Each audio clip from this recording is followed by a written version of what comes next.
As cybersecurity tools get more effective, attackers are getting more innovative. Security experts say some are even using machine learning and AI to hack into your system. Richard Frost from Armata Cyber Defence believes testing your own security is the best way to avoid falling victim. He joins us with more on how to prevent cyber attacks. A very good morning to you, Richard. Thank you so much for your time.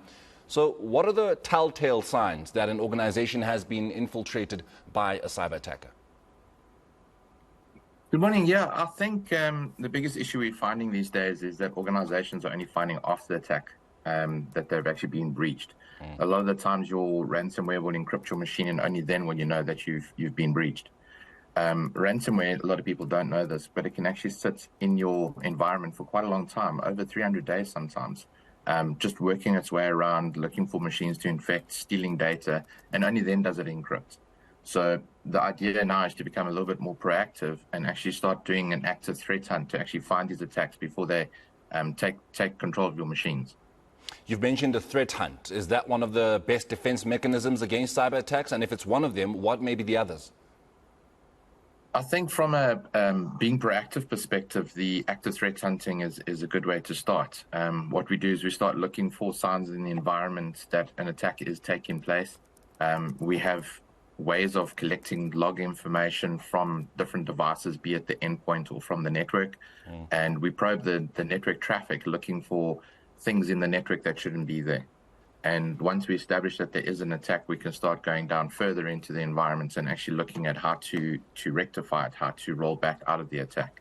There's products on the market now that are starting to actually use AI themselves to do behavioral analytics and see if an application is changing its behavior in any way. So as an example, something like an Excel spreadsheet shouldn't be sending out gigabytes of data onto the internet. And that's a good way to see if you are under an attack. Richard, South Africa is a country that is still trying to find its feet, where the fourth industrial revolution is concerned, where technology is concerned, where the internet is concerned. So what would make us as a country an attractive target for cyber attackers? I think it's the fact that we're trying to play in, let's say, the big boys game. So we're dealing with a lot of international companies. We're doing a lot of business with them, and therefore we have access to a lot of the technologies that's required.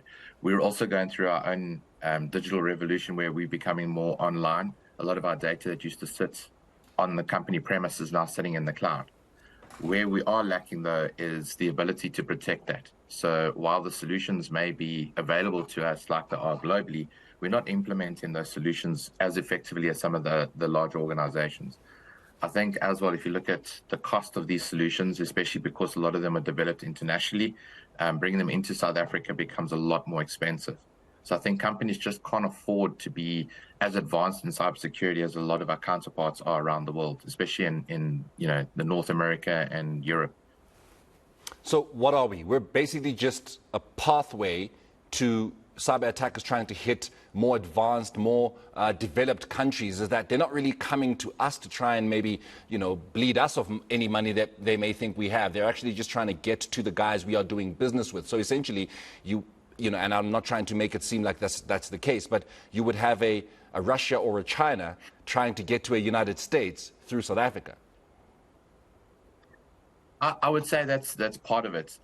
If you look at it, South Africa at the moment has got an interesting political climate. And I think if you look at the attacks that we have specifically from Russia, I think they're politically motivated, the attacks on Transnet and so forth. But there's one of the biggest things in any organization, not just in America, is a third-party breach. And what that means is I go and attack a small organization. I use the information from that to go and attack a larger organization. And if we are doing business with companies in the US, the easiest way to break that chain is to find the weakest link. So you go after a small organization, you infiltrate that and use the information there to pretend that you are that organization to attack a larger organization.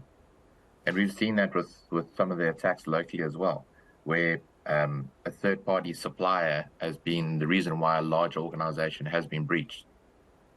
I know you've mentioned that to essentially guard yourself and to make sure that you're properly reinforced and well protected from any kind of cyber attack, it comes at a bit of a cost. And we are a country that is already dealing with so much in terms of, where our monies are going. And we are also, an emerging country. So we need to be careful as to where it is we put our monies. But is there at least a willingness from those in power, from the government, to want to protect South Africa from any potential cyber attack, whether we are being used as a vessel to attack a bigger nation, or if maybe we are ourselves a target or a victim? Do they want to ensure that we do not fall victim to cyber attacks?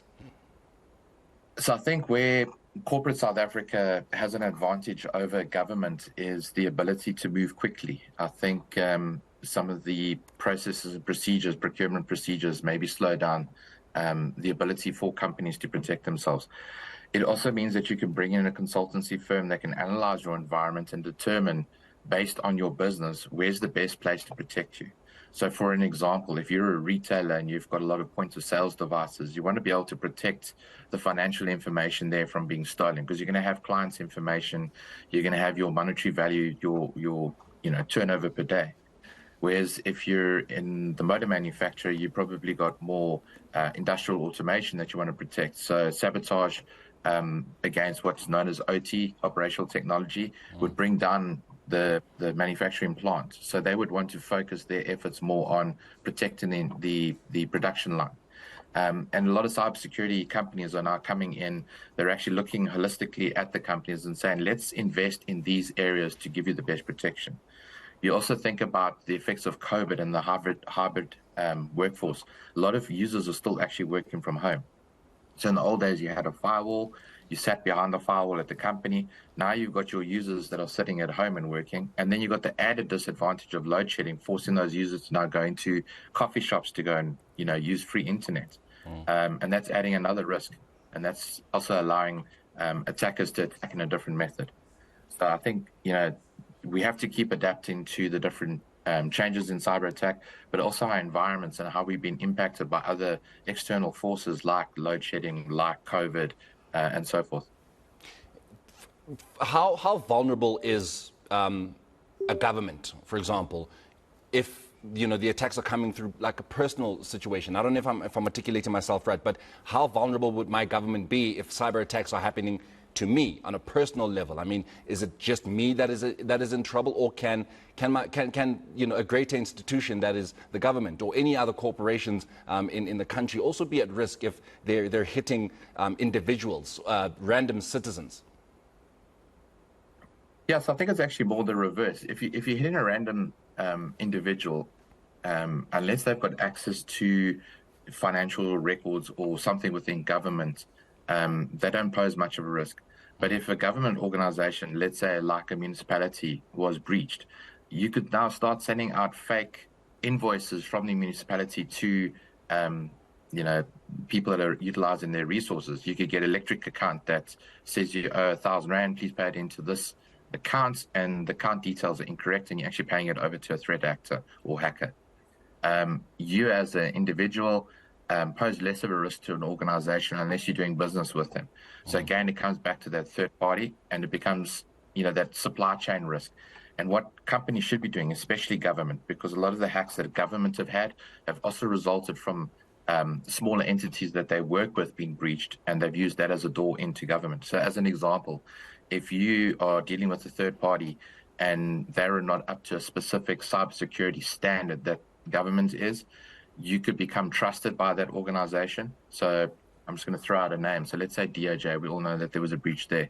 But let's say there was an organization that was doing work with DOJ. They became a trusted organization as a third party. I breach them. I pretend I am that organization, and I send a mail to DOJ with some specific information, or say, please open this attachment and read the contents thereof pertaining to case, whatever it is. Somebody in DOJ opens it, you've now breached government.